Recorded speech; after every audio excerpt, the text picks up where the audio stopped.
Les églises ont été prises d'assaut la nuit de la Saint-Sylvestre par des chrétiens venus exprimer leur gratitude à Dieu qui les a protégés durant une année. De la paroisse Ngamaba de l'Église évangélique du Congo à la paroisse Jésus ressuscité de l'Église catholique du Plateau des 15 ans, en passant par l'Église de Réveil Chandelier de Victoire et l'Église apostolique Semence de Vie, l'ambiance était à son comble le premier jour de l'année 2024.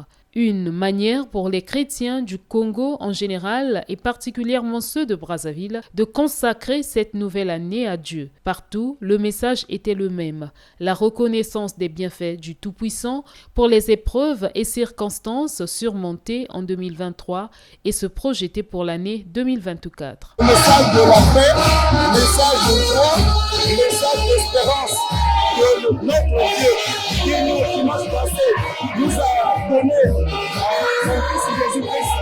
C'est ce Christ-là en nous qui nous donne toujours l'espérance de la vie, l'espoir de gagner et que le Seigneur sera notre Dieu.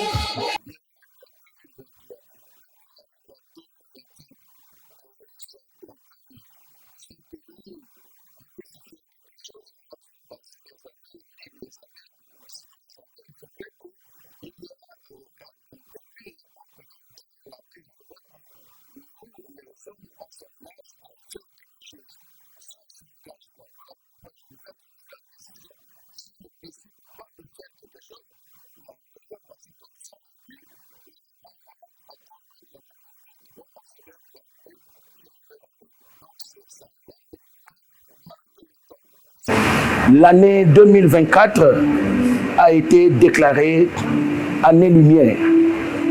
Et selon Ésaïe 60, dès le premier verset, la Bible dit « Lève-toi, sois rayonné, sois éclairé, car ta lumière approche, ta lumière arrive et la gloire de l'Éternel s'élève sur toi. » Et le Seigneur nous a révélé que cette année, c'est l'œuvre du Seigneur dans nos vies, dans la dispensation des lumières.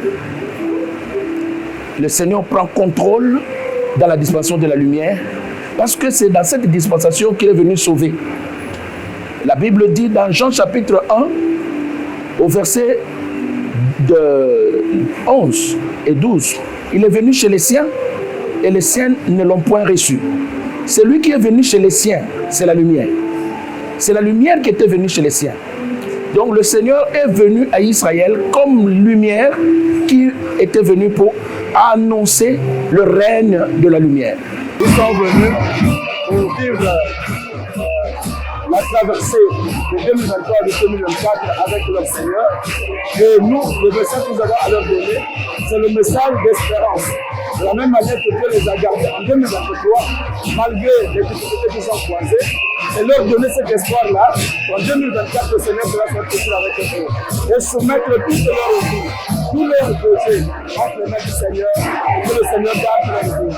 Et toute leur vie, ils espèrent toujours à Dieu.